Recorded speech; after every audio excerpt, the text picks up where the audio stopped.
glede slikarstva, tako je vidno. Tukaj dopušča kakšne stvari nedorečene. Dejansko je v tem primeru magija postopka tudi. In meni je to blizu. Zato je po svoje, bi si prav želel srečati, da bi danes živel Leonardo in da bi danes videl fotoaparat. Kakšne posnetke bi on delal?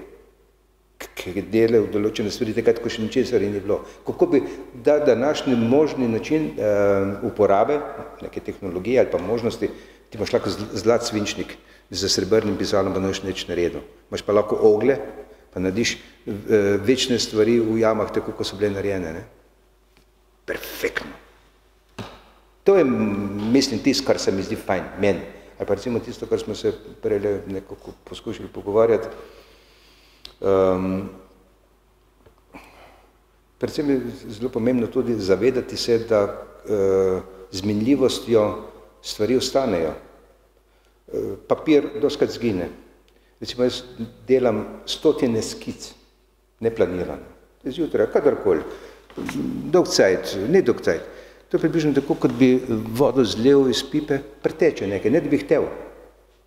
Ampak to je popek. Potem je pa treba dati, jaz pravim temu, neko dodano možnost, nek odgovor.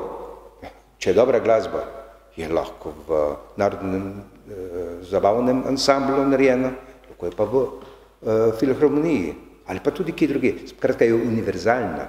Zdaj je potrebno za likovnika, menim, najti nek določen izziv, to je pa odvisno od vsakega posameznika, kje postane tisto likovna ideja močnejša, kot je bila na začetku, ali pa, bom rekel, kjer zaživi, kjer zapoje. Dobesedno, kjer zapoje. In recimo, meni osebno, kako drugi delajo, je njihova stvar, se mi zdi to izziv. Mene je dolgo časa. To je v bistvu eno tako večno, zdaj, bom rekel, igranje je faza v otroškem obdobju. Tu je igrivost, lahko mogoče uporabimo. Se pravi, dopuščaš si tudi napako. Napaka te lahko preseneti v nekem postopku dela. Gre za to, da idejo, ki nekako od nekod pride, namreč ne delam realistične stvari, to so bile na akademiji, sem se tega nažaril, aktov pa vsega, magari učim risanje na šoli, ne, in to sem dnevno v tem stiku še vedno, da besede postanejo realne pri risbah otrok, dijakov in tako naprej. Ampak to je pa druga stvar. Zelo vesel sem, da ne delam, da nisem plačan za to, kjer čutim izziv, v tem smislu še vedno, ali pa še bolj in tako naprej. To se dobesedno, tako kot sem prej rekel, včasih prisanja kakšna stvar. To je zabavno.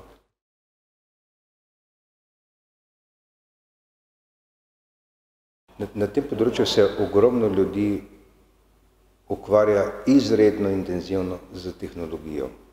Ampak osebno menim, da to ni za zanemariti.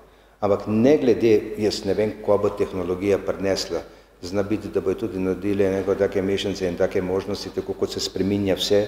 V zadnjem obdobju vidimo, da konstanta nekega razvoja skače izrazito, da ni to mehkih prehodov. Na koncu je pa čisto vseeno, kakšno tehnologijo človek uporablja. Glavni je tisti končni rezultat, ki ga je, da bomo reči, civilizacija prinesla kot delček nečesa, v katerem živimo. Današnji svet je neponovljiv, ni včerajšnji. Lahko pa nosi v seboj mogoče majčkeno semena jutrišnjega. To je optimistično, to je izziv za vsakogar med nami, da gleda, da sanja, da si upa enostavno biti tako kot tisti majhen otrok, ki je bil verjetno vsak med nami, pa je rekel, kje so zvezde? Fantastično. Tako se meni zdi.